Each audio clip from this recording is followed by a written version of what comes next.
Have you grown tired of Unreal Engine games looking really flat and colorless? Well, in this tutorial, I will show you how to get rid of that and how to get a really good looking game in Unreal Engine 5. So I decided to use this trench demo from Quixel Megascans. And so first thing you're gonna do is you're gonna go to uh, uh, add to project and you're gonna search for post-process volume. Now I already have that. Just when you add that, make sure that you type in infinite, and that will basically apply it to the entire scene. So I already have a lightning done from the previous tutorial, and I have some color grading, but that's all. So first thing, what we're gonna do is we're gonna go to lens and we're gonna search for, hold on, okay. We're gonna search for local exposure, and in there we're gonna go to detail strength and we're gonna go with 1.3. And you can see that looks much more better. So next thing, we're gonna go to color grading. You can either do this in midtones or you can do this globally. Let's try to do this globally. Go to contrast and just increase it to 1.2. And you can see this looks so much better. So by default, Unreal Engine is really flat and contrastless, if that's what. So adding contrast by those two parameters in post-process is really useful, and it makes the games look so much better. So another cool trick that you can do is go to lens again and go down and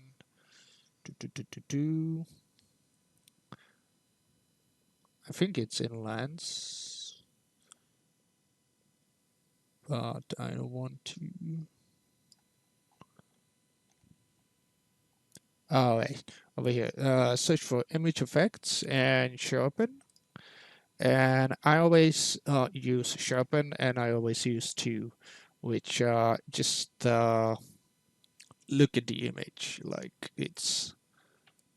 this is the image with sharpening, and this is the image without sharpening.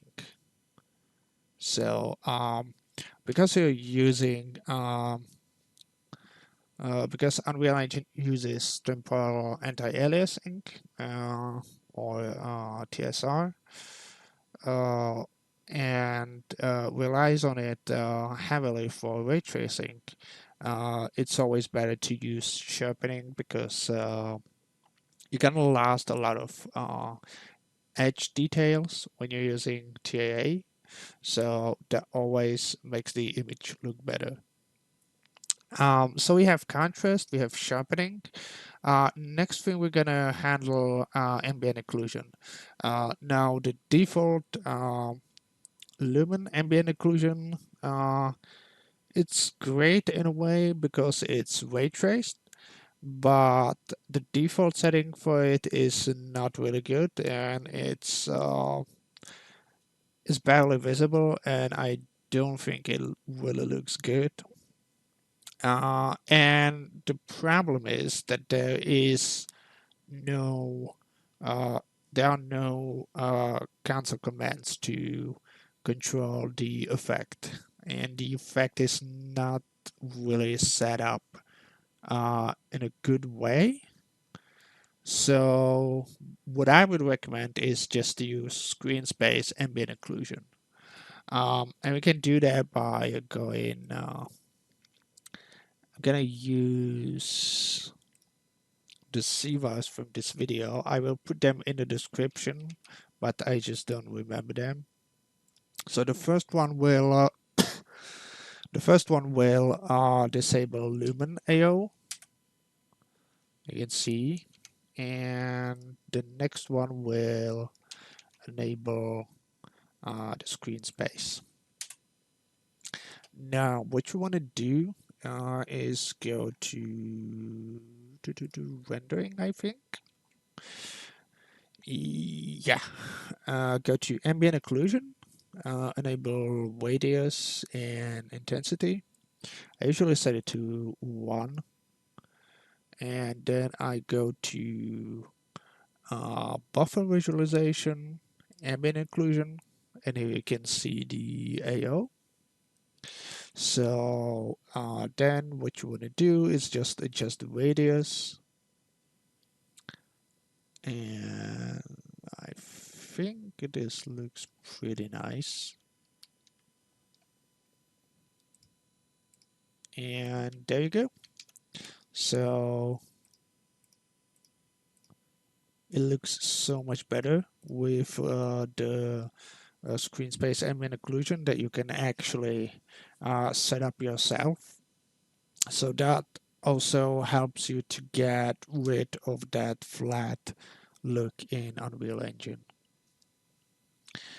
Now, a little disclaimer, it is just a screen space, so it's not as accurate as ray traced ambient occlusion, but unfortunately the ray traced ambient occlusion does not work when the lumen is on, so you would need to disable lumen and use screen space, which is not really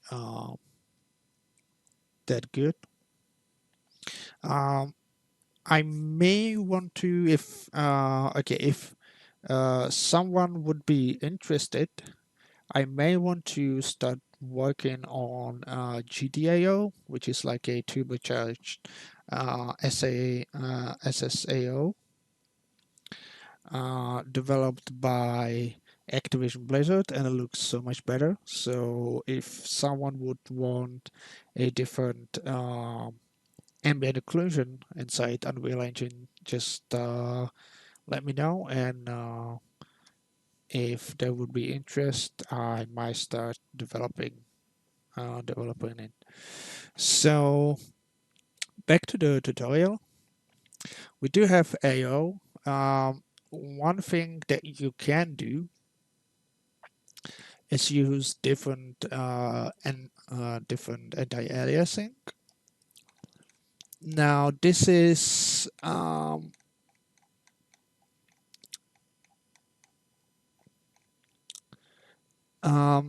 this is something that you should consider, but it really depends on your game.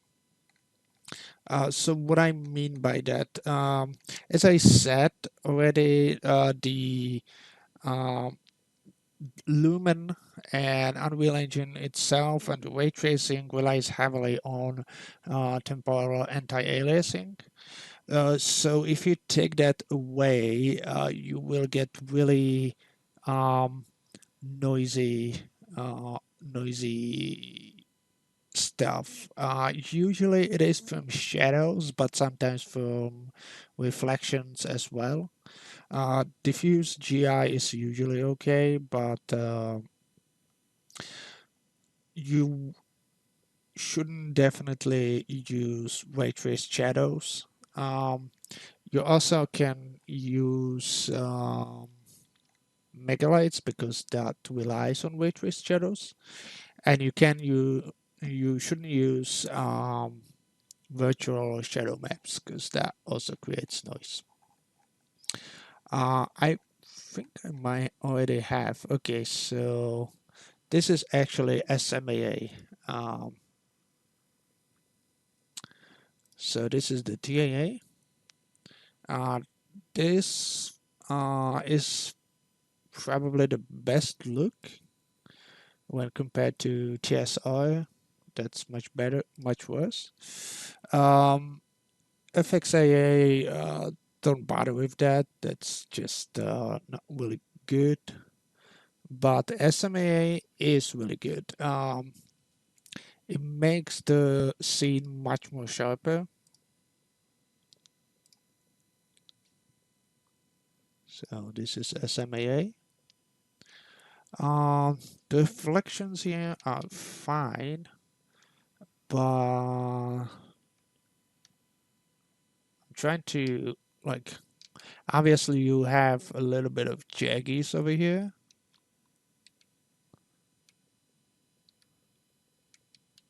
Not sure what causes it, but I can't really find any obvious errors here.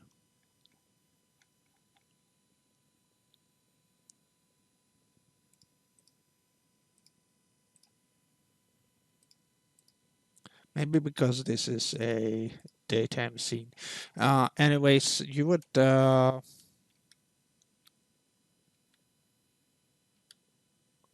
is a little bit of like noise over here. I don't think those are jaggies. And that usually comes from shadows. Yeah, you could see it over here. So this is a disadvantage of using SMAA. Um, the remedy for that would be using a better denoiser, because Unreal Engine 5 has a really bad denoiser and relies heavily on temporal anti-aliasing. So it is possible to use SMAA with ray tracing, but you would need to have you would need to probably implement NVIDIA NRD, which I did in my own engine, and yeah, I was able to use SMAA with no noise. So if you'd be interested in this sort of experimental thing and implementing it into Unreal Engine, again, do let me know if you would like to see better denoising in Unreal Engine, because this is not good. And what I really don't like is that it forces you to use these temporal anti-aliasings, which are just not really good looking. I really like SMAA. Uh, yeah, just look at it. This is TAA. This is SMAA. It's so much sharper. Um, Especially edges. That's so much better. Um, Another thing is MSAA. That would be probably the best solution to use, but yeah, it's they didn't bother implementing it into the deferred rendering, which is the default look. So you're only stuck with basically TSR, TAA, or MSAA.